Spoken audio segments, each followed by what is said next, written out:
Capítulo sobre arquivo. Arquivo se refere a uma coleção de documentos das instituições que podem ser consultados posteriormente. O arquivamento dos documentos pode ocorrer de forma virtual ou física, onde os documentos são armazenados em pastas ou armários específicos. É importante que o recepcionista faça o arquivamento de forma dinâmica, classificada e controlada, a fim de facilitar no momento de encontrar a informação necessária. O arquivo tem 3 funções principais. Se ele não cumpre essas funções, ele perde o efeito. As funções são manter a documentação preservada, classificar e organizar a documentação e permitir a consulta rápida. Tipos de arquivo. Arquivo ativo, guarda os documentos de uso frequente e está sempre recebendo documentos. Arquivo inativo, guarda documentos que são consultados eventualmente. Arquivo histórico, guarda documentos da história da empresa, como fotos e artigos que falem sobre a empresa. Existem diversas formas de fazer o arquivamento em uma recepção. Tem o arquivo frontal, que é um armário de aço, onde os documentos ficam dispostos uns atrás dos outros. Armário de aço, móveis com portas, usados para guardar classificadores de A a Z e volumes encadernados. Arquivo portátil, que é um arquivo de aço transportável com gaveta, utilizado para fichas de informações, índices, cheques. Arquivo de fichas, caixas de madeira, aço ou acrílico, onde são colocados em ordem todas as fichas, utilizado para controle de clientes, estoque. Arquivo suspenso, é um método utilizado para arquivamento em armário de aço frontal, onde as pastas ficam suspensas.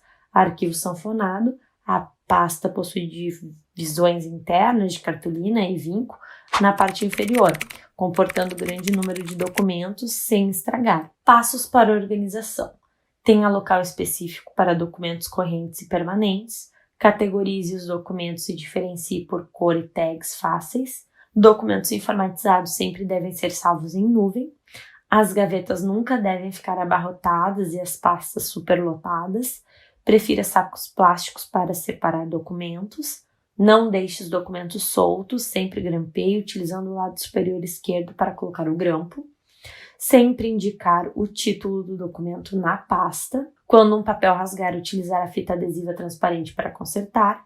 Classifique os documentos físicos por ordem alfabética, sempre adicione uma divisória para cada letra, ou ainda por ordem numérica, que pode ser 1, 1.1, 1.2. E na classificação por cor é importante identificar os arquivos que necessitam de atenção com cores contrastantes, dividir os grupos de documentos em uma gaveta de arquivos, destaque a categoria com legenda por cor. Capítulo Comunicação e Expressão. A comunicação e expressão são formas de transmitir informações, mas não só isso, também está relacionado àquilo que o outro interpreta, por isso, quanto maior clareza, melhor a compreensão do que se comunica. Elementos básicos da comunicação, então: emissor, quem deseja transmitir alguma coisa; receptor, o destinatário da mensagem; a mensagem, que é o conteúdo a ser transmitido; feedback ou retorno, que é a confirmação de que a mensagem foi recebida; veículo, que é a forma em que a mensagem é transmitida, pode ser TV, rádio, presencial, jornal, telefone, e-mail, etc. Código, que é a linguagem usada para se expressar; decodificação, que é a tradução do código. A comunicação pode ser verbal ou não verbal. Na comunicação verbal é importante ter conhecimento de elementos gramaticais e sempre prezar pela concordância e coesão. A expressão está mais ligada com a linguagem, que é a capacidade das pessoas expressarem sentimentos e pensamentos. A linguagem faz parte da comunicação e durante o atendimento pode ser usada a linguagem verbal, que é escrita ou falada, e a linguagem não verbal, que são os sons e expressões corporais. No atendimento é importante prestar atenção nos tipos de linguagem do público, sempre utilizar a norma culta e evitar o uso de gírias.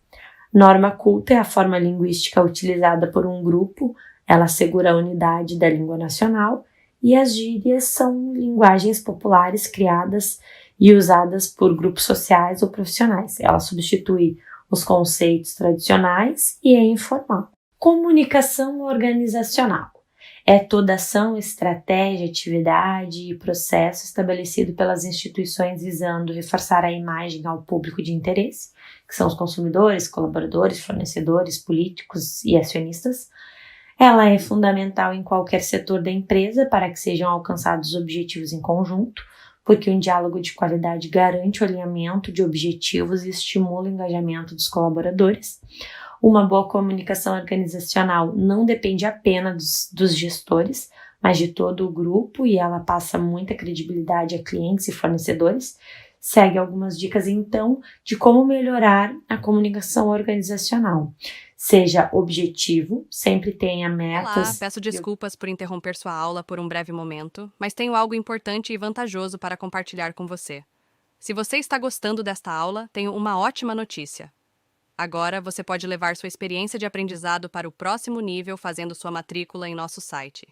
Ao se matricular, você terá acesso exclusivo a uma série de benefícios. Primeiro, você pode baixar a apostila completa do curso em PDF, perfeita para acompanhar as aulas e revisar o conteúdo sempre que precisar. Além disso, ao concluir o curso, você terá a oportunidade de adquirir um certificado de conclusão, um grande passo para o seu desenvolvimento profissional e acadêmico. E sabe o que mais? Ao assistir às aulas diretamente em nosso site, você terá uma experiência de aprendizado sem interrupções ou propagandas. Isso significa mais foco e eficiência no seu estudo. Então, não perca essa chance. Clique no link na descrição deste vídeo ou visite nosso site para se matricular agora mesmo. É rápido, fácil e vai transformar a maneira como você aprende. Agora, vamos voltar à aula. Obrigado por sua atenção e nos vemos no site. Sempre tenha metas e objetivos claros antes de iniciar um diálogo. Pratique a inclusão, traga os colegas para a solução do problema. Escute, fique atento ao que os colegas, gestores têm a dizer, principalmente em reuniões, mantenha o pensamento no que está sendo exposto.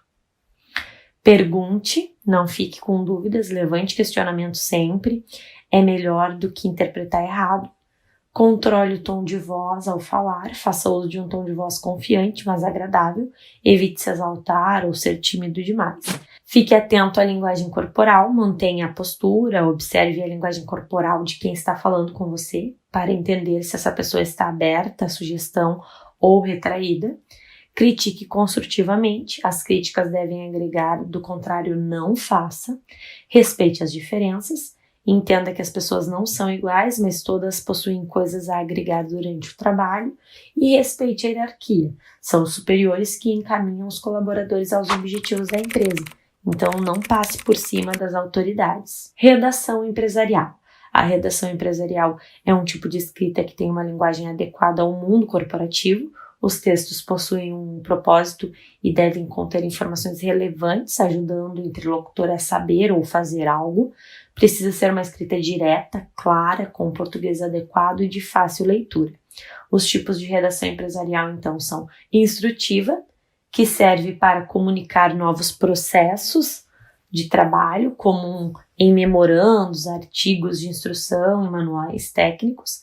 Persuasiva, tem o objetivo de levar o interlocutor a tomar uma decisão específica, utilizada em ofertas de projetos para clientes, publicidade, meio de venda e comunicados à imprensa.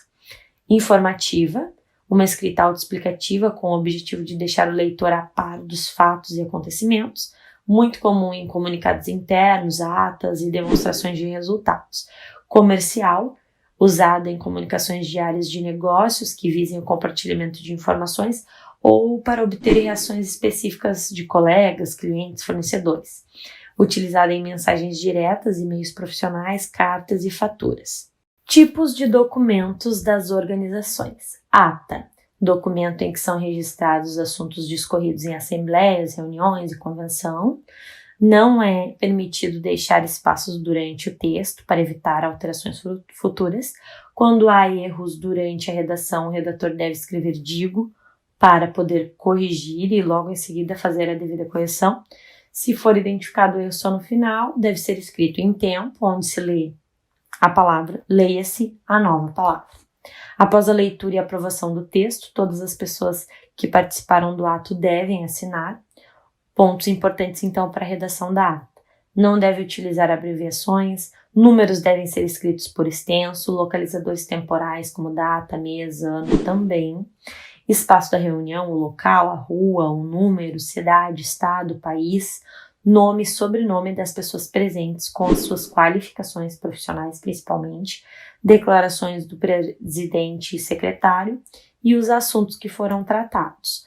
O fecho, que deve ser nada mais havendo a tratar, a reunião foi encerrada e eu, o nome da pessoa, secretário, ou o cargo de quem está redigindo, lavrei a presente ata, a qual será devidamente assinada por mim e por todos os participantes. Depois deve ser seguida da assinatura do presidente, do secretário e dos participantes. Carta comercial. Uma forma de comunicação usada para manter ou encerrar transações comerciais, financeiras e industriais. Ela precisa ser objetiva e simples, que busque seguir a norma culta, sem exageros.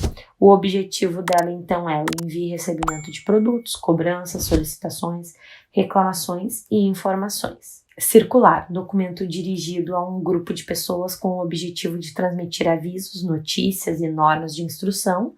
Possui uma linguagem direta e simples, deve ter o cuidado para não deixar margens para interpretações erradas. Ainda sobre os documentos, declaração, serve para dar um parecer baseado na idoneidade do declarante, difere-se do atestado no objetivo. A declaração é feita em relação a alguém, inclusive pode ser contra a pessoa, e o atestado é expedido em favor de alguém. Memorando, meio de comunicação para situações informais, com o objetivo de transmitir um recado, advertência, informativo ou notícia.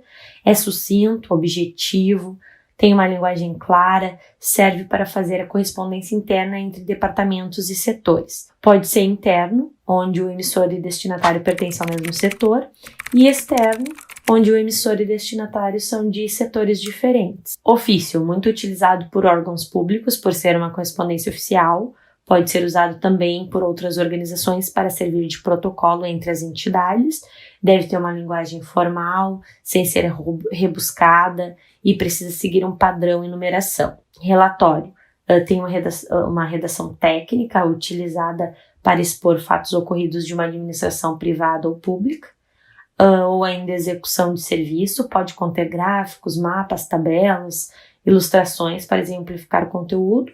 Ele deve ser detalhado e de fácil interpretação. Então, as partes do relatório são folha de rosto, que deve conter título, autor, destinatário, o sumário, que é a relação dos assuntos, introdução, que deve indicar o assunto, os objetivos ou propósito, tratamento dado à pesquisa, desenvolvimento e conclusão. E aí, tudo bem? Estou passando apenas para deixar um recado bem rápido para você que acabou de ver essa aula e que gostaria de assistir a todas as aulas desse curso. É bem fácil, basta você clicar no link que está na descrição deste vídeo ou acessar www.novacursos.com.br. Fazendo sua matrícula em nosso site, você terá acesso a todas as aulas desse curso e mais centenas de outros cursos, além de poder fazer avaliação. E caso você queira, poderá estar adquirindo o certificado com um valor bem acessível. Esse foi o recado que eu queria dar, aguardo sua matrícula. Até breve!